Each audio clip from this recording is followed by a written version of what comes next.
प्रधानमंत्री नरेंद्र मोदी देश के विकास के लिए सबको साथ लेकर चलना चाहते हैं। मोदी चाहते हैं कि हर स्टेट में विकास वैसा ही हो जैसा डबल इंजन की सरकार वाले राज्यों में हो रहा है। मोदी ने ऐसी टीम बनाने का प्रपोजल रखा जिसमें ममता भी साथ हो, नीतीश का भी साथ हो और कांग्रेस के मुख्यमंत्री भी साथ आए। मोदी का यह प्लान तभी कामयाब हो सकता है जब हर मुख्यमंत्री इस पर मुहर लगाए। प्रधानमंत्री का प्लान तो सिंपल है, लेकिन सिग्नेचर सभी मुख्यमंत्रियों की जरूरी है। मोदी का ऐसा प्लान जिसे वो अकेले पूरा नहीं कर सकते, क्या है वो पूरा प्लान, इस खास रिपोर्ट में देखिए।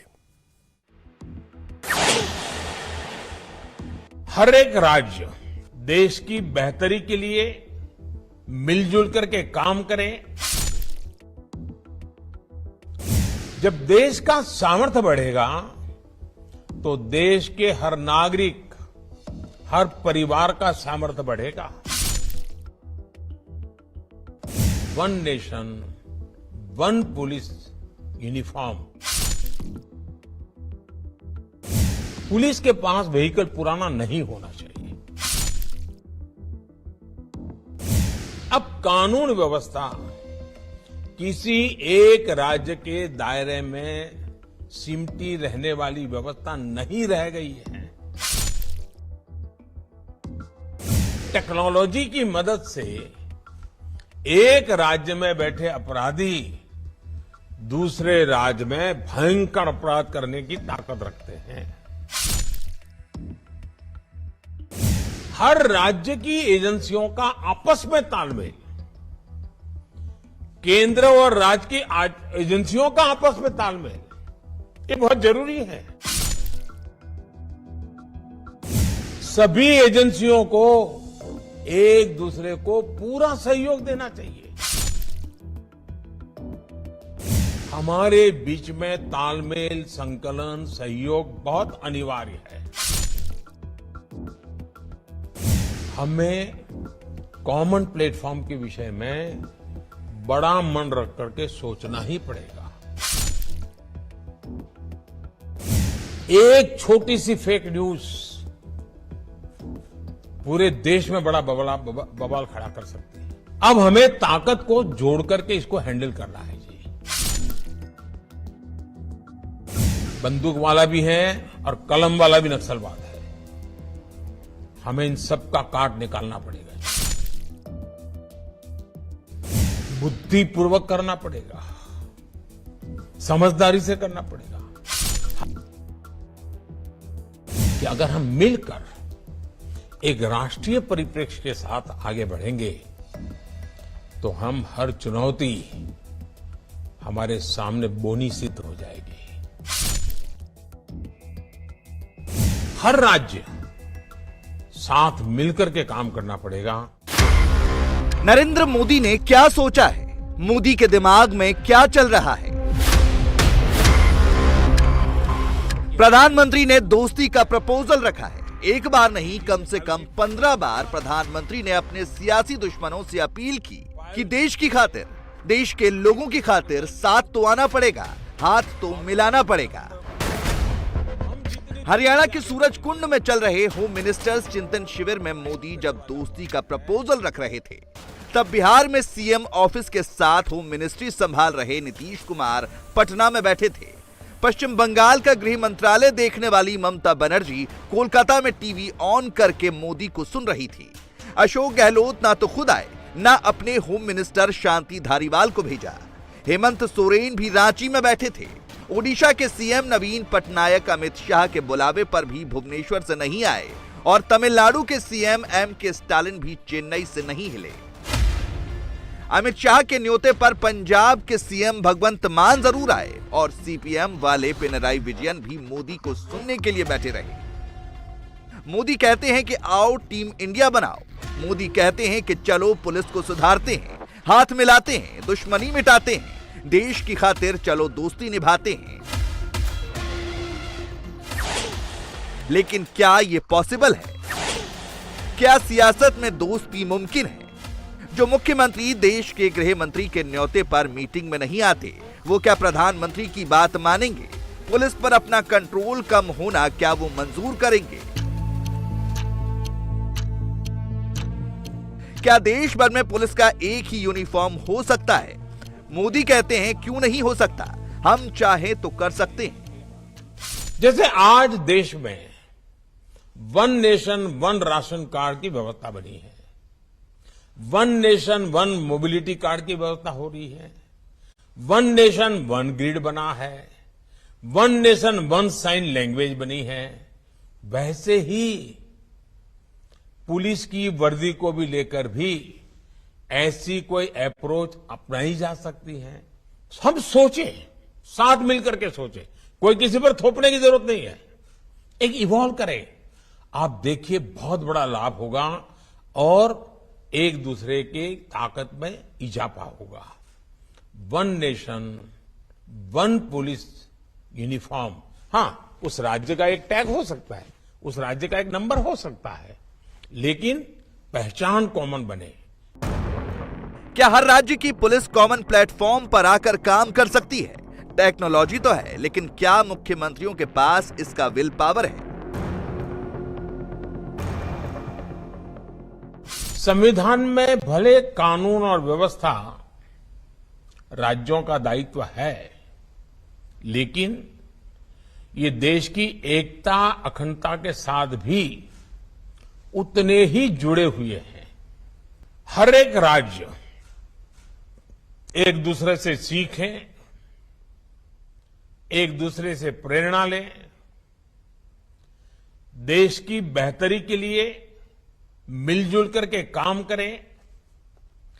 ये संविधान की भी भावना है और देशवासियों के प्रति हमारा दायित्व भी है।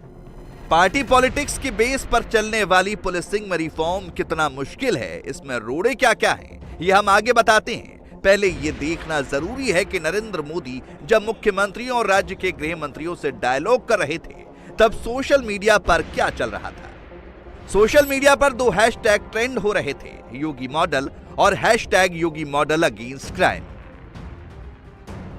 मीटिंग अमित शाह ले रहे थे, ट्रेंड योगी आदित्यनाथ हो रहे थे।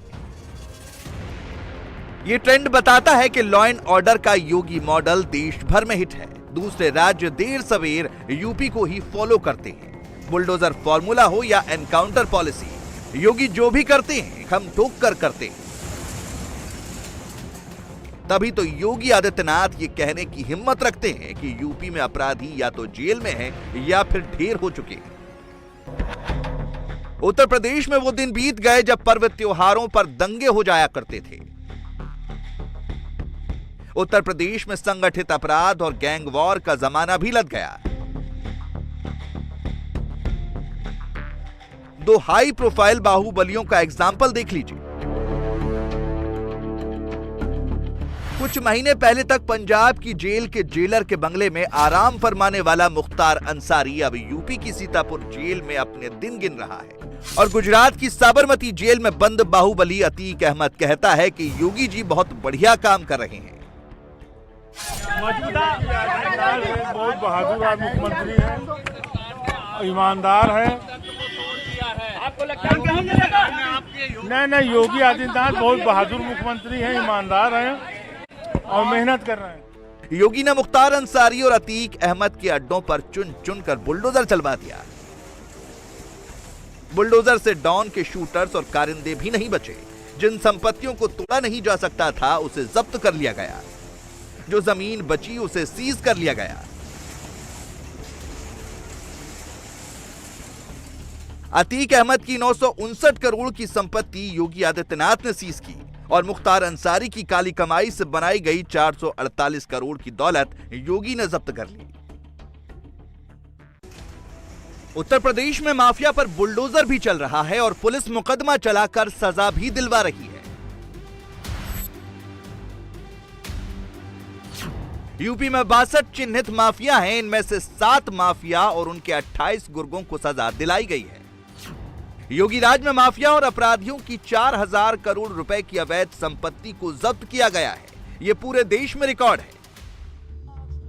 मोदी के विरोधी आज भी यही रटते हैं कि बीजेपी के राज में दंगे होते हैं। इस नैरेटिव को योगी ने तोड़ा है। पिछले साल देश भर में हुए दंगों का रिकॉर्ड देख लीजिए।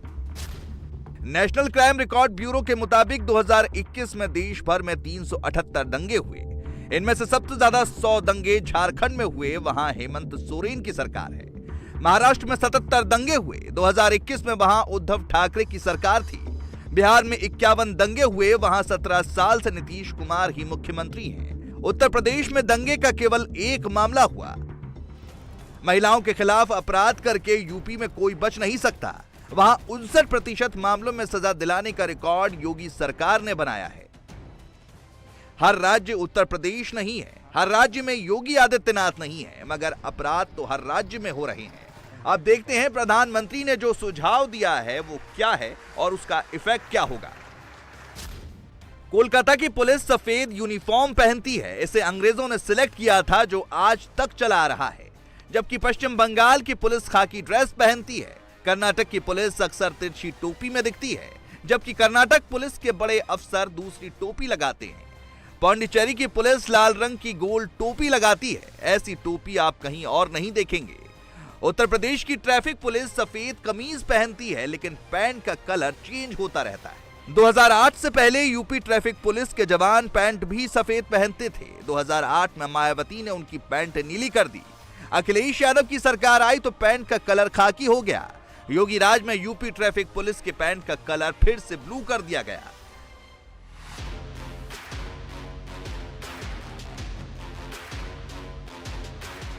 पुलिस वाले अक्सर खाकी यूनिफॉर्म में दिखते हैं, लेकिन उनकी खाकी का ग्रेड अलग अलग ही दिखता है। किसी की टोपी लाल हो जाती है, कोई नीली टोपी में दिखता है, कोई खाकी टोपी पहनता है। नरेंद्र मोदी ने सभी की यूनिफॉर्म को एक करने का सुझाव दिया है। इस सुझाव पर अमल तभी हो सकता है जब केंद्र और सभी राज्यों के बीच जीएसटी जैसा कंसेंसस बने। मोदी कहते हैं कि पुलिस वाले के पास गाड़ी अच्छी होनी चाहिए, इससे किसी भी राज्य को ऐतराज नहीं होगा। मोदी कहते हैं कि पुलिस अच्छी टेक्नोलॉजी से लैस हो, इसमें भी किसी राज्य को आपत्ति नहीं होगी। मोदी कहते हैं कि क्राइम और क्रिमिनल्स के बारे में डेटा साझा किया जाए, कुछ हद तक ऐसा होता भी है। मोदी कहते हैं कि पुराने कानूनों की समीक्षा होनी चाहिए, इस पर भी सहमति बन सकती है। सहमति वाले पॉइंट है, लेकिन असहमति का भी एक टॉपिक है। मोदी कहते हैं कि लॉ एंड ऑर्डर राज्यों के अधिकार क्षेत्र में आता है, लेकिन जब देश की एकता अखंडता का सवाल हो, जब आंतरिक सुरक्षा का प्रश्न हो, तो सभी राज्य मिलजुल कर काम करें। आतंक के ग्राउंड नेटवर्क को ध्वस्त करने की में सभी सरकारों ने बहुत जिम्मेवारी के साथ उसकी गंभीरता को समझ करके कुछ न कुछ करने का प्रयास किया है। कहीं पर शायद सफलता पहले मिली हो, कहीं देर से मिली हो, लेकिन हर एक को इसकी गंभीरता में आज समझाना पड़े ऐसा नहीं है। अब हमें ताकत को जोड़ करके इसको हैंडल करना है जी। इसी प्रकार नक्सलवाद के हर फॉर्म को हमने पराजित करना पड़ेगा जी। बंदूक वाला भी है और कलम वाला भी नक्सलवाद है। हमें इन सब का काट निकालना पड़ेगा जी। थ्योरेटिकली ये बात ठीक लगती है, लेकिन प्रैक्टिकली राज्यों को इसमें अपने अधिकारों का हनन दिखता है। आपको याद होगा कई राज्यों ने अपने यहां सीबीआई की एंट्री भी बैन कर रखी है। राजस्थान में सीबीआई को छापा मारना हो तो अशोक गहलोत की सरकार से पहले इजाजत लेनी होती है। छत्तीसगढ़ की भूपेश बघेल सरकार ने भी सीबीआई को दिया जनरल कंसेंट वापस ले लिया है। पश्चिम बंगाल में शारदा चिटफंड स्कैम की जांच के दौरान ममता सरकार ने भी यही फैसला लिया था। केरल और पंजाब में सीबीआई को पहले राज्य सरकार से इजाजत लेनी पड़ती है। बिहार में लैंड फॉर जॉब स्कैम में आरजेडी नेताओं को बचाने के लिए नीतीश कुमार भी सीबीआई के लिए दीवार बनाना चाहते हैं। महाराष्ट्र में उद्धव ठाकरे सरकार ने भी सीबीआई को दिया जनरल कंसेंट वापस ले लिया था, जिसे एकनाथ शिंदे सरकार ने बहाल किया है। जब सीबीआई के साथ कोऑपरेशन का यह हाल है, तो दूसरे राज्य की पुलिस के साथ कोऑपरेशन की स्थिति को समझा जा सकता है। आज की तारीख में यह सोचना भी मुश्किल है कि ममता बनर्जी अपने यहां हेमंत बिस्वा शर्मा की असम पुलिस को घुसने दें। इसी तरह गुजरात पुलिस की टीम अगर अशोक गहलोत के राज्य पहुंच जाए तो हेडलाइन बन जाएगी, मगर कोऑपरेशन कुछ नहीं मिलेगा।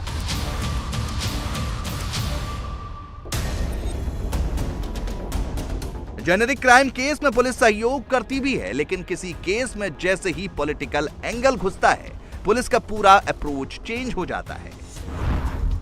मोदी की राह में यही सबसे बड़ा रोड़ा है। मोदी ने इसी रोड़े को हटाने का बीड़ा उठाया है।